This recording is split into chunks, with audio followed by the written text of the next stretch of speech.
অধিবেশনের মাঝখানে গ্রুপ ছবি তুলতেছে। কোনোদিন দেখছেন এই জাতীয় ছবি প্রদর্শনী, যে হলের মধ্যে গিয়ে মানে দেশের যিনি সরকার প্রধান, উনি উনার লোকদের দিয়ে দেখাচ্ছেন যে ওইখানে ছবি তুলতেছেন, কি করতেছেন? বসেন, চেয়ারে বসেন, কে কোথায় বসছে সেটা দেখি। আপনারা ওইখানে তো গ্রুপ ছবি তুলতে যান নাই। তো আসলে তুলতে যান নাই কি, তুলতে গেছিনি, কারণ ওই কাজটাই তো গ্রুপ ছবি তোলার, ওখানে তেমন কিছু কাজ নাই। আমার সবচেয়ে খারাপ লাগছে মির্জা ফখরুলের জন্য। ওনার মতো একজন সিনিয়র লিডার ওখানে যায়, লাল্লু পাঞ্জুটায় মানে সফরসঙ্গী তো উনি হতে পারেন না, উনি ওখানে গিয়েছেন কেন তাহলে? যে শেখ হাসিনার আমলে যে আমরা যেভাবে দেখতাম, শত শত লোক যাচ্ছে, ঘুরছে, কোনো কোনো দিন ও অধিবেশনে যাচ্ছে, আত্মীয় স্বজন বন্ধু হুম। বান্ধবের সাথে ঘুরছে, এবং আসার পথে সরকারি খরচে ব্যয় করলেন এবং চলে আসলেন।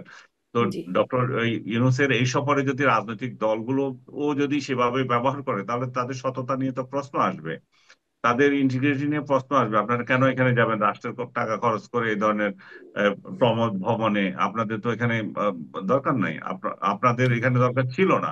তো কিন্তু আপনারা আসলে কি ভেতরে কোনো ভেতরে ইন্টারনাল কিছু আছে? বিএনপির মতো একটা বড় দল তাদের মহাসচিবের মতো সিনিয়র বা গুরুত্বপূর্ণ ব্যক্তিকে, দেশে এখন তিনি এক নাম্বার, তারেক হুম, রহমান যেহেতু বিদেশে থাকেন, যদি পজিশনের দিকে যান, তাকে এভাবে পাঠিয়ে দিল দল হিসেবে, তারা কি কিছুই অর্জন করতে চায় না, শুধুমাত্র প্লেজার ট্রিপে মির্জা ফখরুল যাবেন? এটা কি হয়?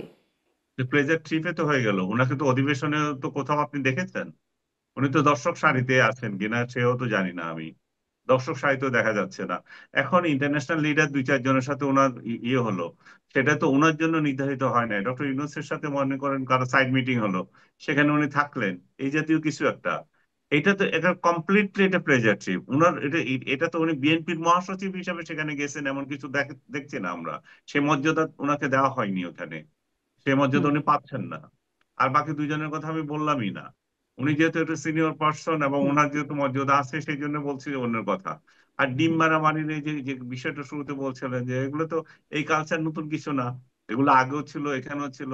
দেশের মধ্যে এক একজন আরেকজনকে মারতেছে, আদালতে মারতেছে, ওইখানে ডিম মারছে, এমন কিছু হয় নাই। রাজনৈতিক নেতাদেরকে ডিম মারা সারা ওয়ার্ল্ডেই মারে। ডিম মেরে তো কাউকে মেরে ফেলা হয় নাই। বরং ডিম মেরে মেরে ফেলা নিয়ে, ডিম মারা নিয়ে এত এত লজ্জা পাওয়ার কি হলো? দেশের মধ্যে যে মানুষ মেরে ফেলতেছে, কাটতেছে, গুম, হুম। মানে গুম তো নাই এখন, আর বাকি যা করতেছে, বিরুদ্ধ মতের লোকদেরকে অপমান করতেছে, সেগুলো নিয়ে আমাদের সোচ্চার হওয়া উচিত। বাইরে প্লেজার ট্রিপে গিয়ে কে কি কয়টা ডিম মারলো, কি হলো, এটাতে কিছু আসে যায় না। জি। আর আমি রাস্তাঘাটে একটু এই যদি বিষয়ে জহুরুল আলমের কাছ থেকে শুনবো, বলছিলাম impact, national impact, international impact, এটা জানবো।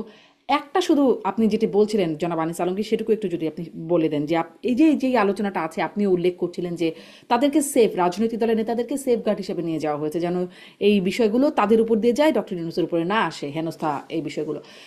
কিন্তু ডক্টর ইউনূস তো আসলে প্রোটোকলের সাথে, ওনার তো একটা নির্ধারিত প্রোটোকল আছে, ওনার তো কি এরকম কিছু হবার কথা ছিল ওনার সাথে? হতে পারতো কি ওনার সাথে এরকম কিছু? ওনার সাথে কিছু হতো না, ওই স্লোগান দিত, উদ্ভট স্লোগান, যে গালাগালি স্লোগান, এগুলো কিছু হইতো। ওনার তো প্রটোকল আছে, উনি তো ওনার মতো চলে যেতেন। ওনাদের প্রটোকল হুম। ছিল না, ওনারা বিকল্প রাস্তায় বের হয়েছে। মানে আর এই জন্যই ওনাদের প্রশ্ন, যে উনার সেফগার্ড হিসেবে এনাদেরকে নিয়ে আর কি দরকার, রাজনৈতিক নেতাদেরকে? ও সেফগার্ড হিসাবে এটাই নেওয়া দরকার, যে উনাকে যে কোনো জায়গায় ডিম মারার জন্য খুঁজতেছে এখন।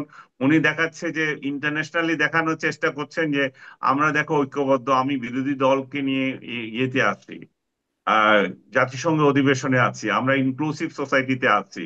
বাস্তবতা তো তার থেকে 100 গুণ দূরে, 100 মানে 100 হাত দূরে আছে। কিন্তু হুম। এটা মানুষকে দেখানো আর কি। সেফগার্ড হচ্ছে ওই জায়গায় পাবলিককেও দেখানো যে দেখো এরা আছে আমাদের সাথে। এবং জি। ওনার কি ওনার দেখানোর চেষ্টা করা হলো আর পাবলিক কি দেখলো, এই আলোচনাটাও আসি আমি আবারও। জনাব জহিরুল আলম ন্যাশনাল ইন্টারন্যাশনাল ইম্প্যাক্টের কথা বলছিলেন, এই জন্যই যে ইন্টারন্যাশনালি এরকম প্রতিবাদের ভাষাটা আসলে অনেক শক্ত হয় আমরা দেখি। আম, এ- সেক্ষেত্রে ইন্টারন্যাশনাল ইম্প্যাক্টটা মানে ইন্টারন্যাশনালি আসলে কতটা গুরুত্ব পাচ্ছে আমাদের জন্য? যেমন বিষয়টা খুব একটা আহ, খানিকটা মানে আঘাত লাগার মতো ব্যাপার বা প্রচন্ড নিন্দনীয় একটা ব্যাপার, কিন্তু ইন্টারন্যাশনালি এটা আসলে কতটা গুরুত্বপূর্ণ বিষয় এক। এবং যেটি আনিস আলমগীর বলছিলেন, যে ন্যাশনালি তো ডিম মারামারি কোনো বড় ব্যাপার না, আদালত চত্বরে ডিম মারা, নুরুল হুদাকে গ্রেপ্তারের পর তাকে ডিম মারা, মানুষজনকে মারধর করা, এগুলো তো বাংলাদেশে একটা কালচারেরই পার্ট হয়ে গেছে। তো ন্যাশনালিও আর কি এমন ইম্প্যাক্ট একটা ডিম মারাতে?